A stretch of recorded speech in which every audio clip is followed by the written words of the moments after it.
بسم اللہ الرحمن الرحیم۔ السلام علیکم۔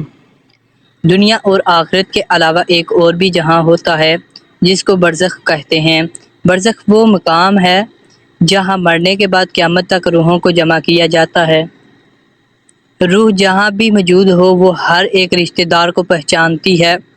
یہ بات کہنا کہ فلاں بندے کی روح فلاں بندے کے اندر داخل ہو گئی ہے، یہ بات بالکل غلط ہے۔ یہ بات قرآن و حدیث کے بالکل خلاف ہے۔ حدیث پاک میں ہے کہ جب کوئی بندہ مر جاتا ہے تو اس کی روح کو کھلی اجازت مل جاتی ہے کہ وہ جہاں چاہے جا سکتی ہے۔ سعید بن مسیب رضی اللہ تعالیٰ عنہ فرماتے ہیں کہ حضرت سلیمان فارسی حضرت عبداللہ بن اسلام سے ملے۔ حضرت سلیمان رضی اللہ تعالیٰ عنہ نے فرمایا کہ اگر آپ میرے سے پہلے وصال کر جاتے ہو تو تم مجھے بتانا کہ وہاں کیا ہوتا ہے۔ کیا زندہ انسان اور مردہ ایک دوسرے سے ملتے ہیں؟ کیا روحیں جنت میں ہوتی ہیں؟ کیا ان کو ہر جگہ جانے کی اجازت ہوتی ہے؟ کیا اپنے گھر والوں کو پہچانتی ہیں؟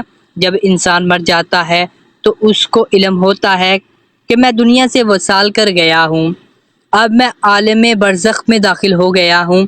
اس سے سب کچھ یاد رہتا ہے کہ وہ بندہ میرا فلاں رشتہ دار ہے، فلاں مکان اور گھر ہمارا ہے، میرا تعلق فلاں نسل سے ہے، یعنی کہ اس کو ہر چیز کے بارے علم ہوتا ہے۔ جب ایک انسان مرتا ہے تو وہ ہر چیز کو دیکھ رہا ہوتا ہے، وہ بولتا بھی ہے لیکن اس وقت اس کی آواز دنیا والوں کو سنائی نہیں دیتی۔ یہاں تک کہ جب اس کو قبر میں اتارا جاتا ہے تو بھی وہ سب کچھ دیکھ رہا ہوتا ہے اور سن رہا ہوتا ہے۔ اس کو پتہ چل رہا ہوتا ہے کہ اب مجھے نہلایا جا رہا ہے، مجھے دفنایا جا رہا ہے۔ جب انسان کی جان نکل جاتی ہے تو اس کو سب کچھ پتہ چل جاتا ہے، اب میرا اصل ٹھکانہ یہ دنیا نہیں ہے، اس لیے وہ کہتا ہے کہ مجھے جلدی جلدی قبر میں چھوڑ آؤ۔ مرنے والے کو سب معلوم پڑ جاتا ہے کہ میرے ساتھ آگے کیا ہونے والا ہے، میں جنتی ہوں یا دوزخی ہوں، مجھے قبر میں سکون ملے گا یا مجھے قبر میں عذاب دیا جائے گا۔ مرنے والے کی روح قبض کرتے ہی اس کو سب معلوم پڑ جاتا ہے۔ جو مومن ہوتا ہے وہ کہتا ہے کہ مجھ کو جلدی قبر میں دفن کر دو، اس دنیا سے آخرت اچھی ہے۔ حضرت محمد صلی اللہ علیہ وآلہ وسلم کا فرمان ہے کہ مومن کے لیے یہ دنیا قید خانہ ہے، یہ دنیا کافر کے لیے جنت ہے، مومن کے لیے قید خانہ ہے۔ جو بندہ گناہگار ہوتا ہے جس نے دنیا میں بہت برے کام کیے ہوتے ہیں، جو دوزخی ہوتا ہے، جب اس کی موت ہوتی ہے، جب اس کو قبر میں دفنانے کے لیے لیا جا رہا ہوتا ہے تو وہ چیخ چیخ کر پکار رہا ہوتا ہے کہ مجھے قبر کی طرف کیوں لے کر جا رہے ہو۔ گناہگار شخص اپنی فیملی کو کہتا ہے میں نے ساری زندگی تمہارے لیے دن رات کر کے رزق کمایا ہے، ہر انسان سے جھوٹ سچ بول کر میں نے تمہارے لیے اتنا مال اکٹھا کیا ہے، اب تم مجھے کہاں لے کر جا رہے ہو، مجھے بند کوٹری میں کیوں ڈال رہے ہو۔ وہ پریشان ہو رہا ہوتا ہے، اپنی زبان سے بہت کچھ کہہ رہا ہوتا ہے لیکن اس کی آواز دنیا والوں کو سنائی نہیں دیتی ہے۔ اس گناہگار کو پتہ چل جاتا ہے کہ میں مر گیا ہوں، مجھے قبر میں داخل کر دیا گیا ہے۔ اس کو اپنے سب رشتہ داروں کے بارے علم ہوتا ہے۔ جب کوئی قبر پر آتا ہے تو روح کو سب کچھ پتہ چلتا ہے کہ قبر پر میرا کون سا رشتہ دار آیا ہے۔ اگر وہ قبر اس کے لیے عذاب بنی ہوئی ہے تو وہ ہر آنے والے کو پہچان کر بھی اپنے رشتہ داروں کی طرف دھیان نہیں کرتا ہے کیونکہ اس کو اپنی پری ہوتی ہے۔ گناہگار بندے کو یہ دنیا بہت ہی یاد آتی ہے کیونکہ اس کے لیے تو یہ دنیا جنت ہوتی ہے۔ وہ یہ بات یاد کرتا ہے کہ میں دنیا میں بہت ہی خوش تھا، میں نے دنیا میں بہت زیادہ عیاشی کی ہے۔ وہ دنیا کی زندگی کو بہت یاد کرتا ہے۔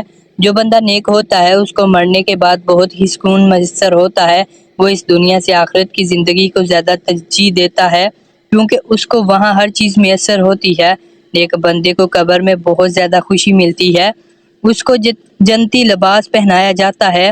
نیک بندے کو قبر کے اندر طرح طرح کی خوشبوئیں میسر ہوتی ہیں، اس کو دنیا کی نسبت قبر میں زیادہ سکون ملتا ہے۔ نیک بندے کو پتہ ہوتا ہے کہ اس کا اصل ٹھکانہ جنت ہی ہے، وہ قبر میں بہت زیادہ خوش ہوتا ہے۔ کچھ نیک لوگوں کو تو قبر میں ایسے سلا دیا جاتا ہے، ان کا ایسے خیال رکھا جاتا ہے جیسے نئی آنے والی دلہن کا خیال رکھا جاتا ہے۔ لہٰذا نیک بندوں کو قبر میں بہت زیادہ سکون ملتا ہے، اس کو دنیا کی کوئی پرواہ نہیں ہوتی ہے۔ گناہگار بندے کو دنیا بہت زیادہ یاد آتے ہیں، وہ قبر کی سختیاں جھیل جھیل کر تنگ آ جاتا ہے۔ ان سب باتوں کا نچوڑ ایک ہی ہے کہ جس بندے کے اعمال اچھے ہوتے ہیں اس کے لیے یہ دنیا قید خانہ ہوتی ہے، اس کو قبر میں سکون میں میسر ہوتا ہے۔ جس بندے کے اعمال نیک نہیں ہوتے اس کو یہ دنیا اچھی لگتی ہے، قبر میں اس کو بہت ہی سختیاں جھیلنی پڑتی ہیں، اس لیے اس کو قبر سے دنیا اچھی لگتی ہے۔ اللہ تعالیٰ نے قرآن پاک میں فرمایا، تم اپنے رب سے گر گرا کر اور آہستہ دعا کیا کرو، بے شک وہ حد سے بڑھنے والوں کو پسند نہیں کرتا۔ حضرت محمد صلی اللہ علیہ وآلہ وسلم کا ارشاد ہے کہ میت کی نماز جنازہ پڑھنا 40 بندے ہوں جو اللہ تعالیٰ کے سوا کسی کو عبادت کے لائق نہ سمجھتے ہوں تو اللہ تعالیٰ اس میت کے حق میں ان سب کی سفارش قبول فرما لیتا ہے۔ دوسری روایت میں ہے کہ حضرت محمد صلی اللہ علیہ وآلہ وسلم نے فرمایا ہے کہ مرنے والے کے نماز جنازہ میں 100 بندے شامل ہو جائیں، وہ اس بندے کے لیے اس کی مغفرت کی دعا اللہ تعالیٰ سے مانگے تو اللہ تعالیٰ اس میت کے حق میں ان سب کی دعا کو قبول فرما دیتا ہے۔ امام ابن مقیم رحمۃ اللہ علیہ فرماتے ہیں کہ نماز جنازہ کا مقصد میت کے لیے دعا کرنا ہے، مرنے والے کی قبر کے پاس کھڑے ہو کر اس کی مغفرت کے لیے دعا کرنا ہے۔ حضرت عثمان بن عفان رضی اللہ تعالی عنہ فرماتے ہیں کہ حضرت محمد صلی اللہ علیہ وآلہ وسلم مردے کو دفنانے کے بعد اس کی قبر پر کھڑے ہو کر فرماتے تھے کہ اس بھائی کے لیے مغفرت کی دعا کرو کہ اللہ تعالیٰ اس کے لیے قبر کی مشکلات آسان فرما دے، کیونکہ ابھی اس سے یہ سوال کیے جائیں گے۔ اللہ تعالیٰ سے دعا ہے کہ اللہ تعالیٰ ہم سب کو نیک کام کرنے کی توفیق عطا فرمائے، آمین۔ تو ملتے ہیں دوستو ایسی مزید ویڈیو کے ساتھ، اس وقت تک کے لیے اللہ حافظ، اللہ حافظ۔